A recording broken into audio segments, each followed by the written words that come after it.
Anda telah mengunduh podcast yang dipaparkan oleh Pendeta Dr. Erastus Sabdono ini dari truth.id/voice. Selamat mendengarkan podcast ini. 17 Februari 2022. Dua sudut pandang.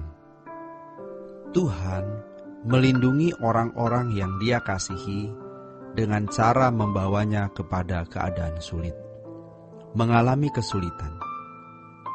Melalui hal itu, orang-orang yang dikasihi Tuhan mendapat kemuliaan. Artinya, kehidupannya diubah. Kemuliaan di mata Allah. Ia menjadi seorang yang hanya mengingini Tuhan. Berarti mati bagi dunia dan hidup bagi Allah. Keadaan sulit yang kita alami dalam hidup bisa seperti ombak atau seperti gelombang besar yang tidak hanya bisa membawa kita ke lautan yang lebih dalam, namun juga bisa membawa kita ke pantai. Jadi, mestinya dengan berbagai kesulitan hidup yang kita alami, kita sampai pada apa yang juga dialami oleh pemazmur, yaitu mengingini Tuhan saja, berkomitmen untuk hidup suci dan tidak mencintai dunia. Kita harus berani membelenggu, mengikat diri kita dengan komitmen. Di sini kita sangat bisa mengerti kalau gereja perdana atau gereja mula-mula pada abad pertama dibawa Tuhan kepada penganiayaan. Kalau mereka tidak mengalami penganiayaan, sangatlah mudah bagi mereka meninggalkan iman yang murni. Di samping itu, mereka merindukan kekekalan, yaitu rumah Bapa. Merindukan dimuliakan bersama Yesus. Jadi, penganiayaan yang dialami oleh orang-orang Kristen mula-mula atau Kristen perdana ini mengondisi mereka lebih mengumpulkan harta di surga. Penganiayaan menjadi berkat abadi bagi mereka. Itu bentuk pemeliharaan Allah atau bentuk dari perlindungan Tuhan atas kehidupan iman mereka. Memang, mereka kehilangan ketenangan dan kesejahteraan hidup di bumi, tetapi mereka mendapat ketenangan dan kesejahteraan yang lebih atau yang sangat sempurna di kekekalan. Itu yang harus kita suarakan dalam jiwa kita. Demi melindungi iman atau keselamatan kekal kita, Tuhan mengorbankan ketenangan dan kesejahteraan hidup kita di bumi.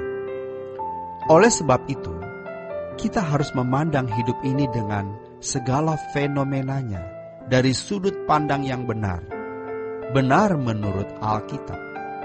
Mestinya kita memandang segala sesuatu dengan sudut pandang berdasarkan. Pertama, terkait dengan perasaan Allah dan kehendak Allah. Kedua, pertimbangan kekekalan. Sudut pandang ini artinya, apapun yang terjadi dalam hidup kita, harus kita anggap tidak masalah. Selama itu, dalam kehendak Allah dan berguna untuk kekekalan kita. Dengan sudut pandang ini, kita bisa menerima apapun yang Allah izinkan terjadi dalam hidup kita. Tetapi kita mengerti betapa sulitnya mengubah cara berpikir seseorang untuk dapat memiliki sudut pandang ini. Karena cara berpikirnya sudah salah, selera jiwanya sudah menyimpang. Mengapa begitu? Karena percintaan dunia sudah sangat kuat mengikat. Percintaan dunia adalah kesenangan hidup yang dibangun dari fasilitas materi dunia dan segala hiburannya. Sehingga orang-orang tidak lagi berkerinduan pulang ke rumah Bapa.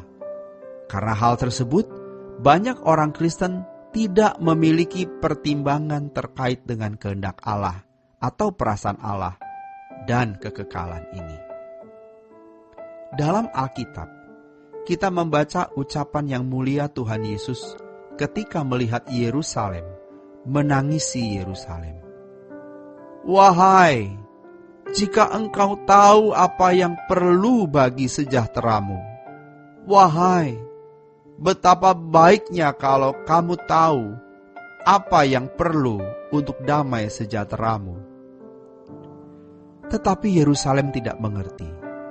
Mereka mengeluh-elukan Tuhan Yesus dengan kata, "Hosana, Hosana!" Dengan maksud supaya Yesus memenuhi keinginan mereka, yaitu membebaskan mereka dari perbudakan politik. Padahal, Tuhan Yesus mau membebaskan mereka dari perbudakan dosa. Mereka tidak memiliki frekuensi yang sama dengan Tuhan. Maka, jangan sampai kita menjadi orang Kristen yang berbeda frekuensi. Jadi, ketika kita menghadapi kesulitan-kesulitan hidup, kita menemukan ternyata Tuhan memang menghendaki demikian, supaya Ia dapat memperbaiki hidup kita demi kekekalan kita. Jadi, betapa berbahayanya di lingkungan gereja dalam kehidupan para pembicara kalau terjadi pergeseran dari kebenaran firman Tuhan yang seharusnya mengarahkan cara berpikir guna membangun sudut pandang yang benar untuk menjadi orang Kristen sebagai pelaku kehidupan anak Allah, bergeser menjadi nalar yang hanya mengotak-atik Alkitab demi doktrin atau hal-hal yang bersifat doktrin. Namun faktanya, memang telah terjadi hal ini. Kesucian hidup yang seharusnya menjadi pilar hidup kekristenan digantikan dengan persetujuan doktrin. Seakan-akan kalau doktrin yang dimiliki seseorang itu dianggap benar berdasarkan keputusan teolog-teolog yang lebih banyak atau berdasarkan keputusan-keputusan konsili, maka kehidupan Kristianinya benar. Mestinya, otoritas kebenaran adalah Alkitab, bukan pandangan teolog manapun, bukan keputusan konsili manapun, bukan berdasarkan keputusan para teolog dan konsili, melainkan berdasarkan kebenaran Alkitab yang buah kehidupannya bisa dibuktikan hari ini.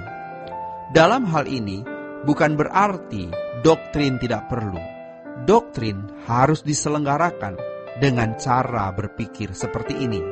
Cara berpikir yang membangun sudut pandang yang benar tersebut. Demikian renungan hari ini.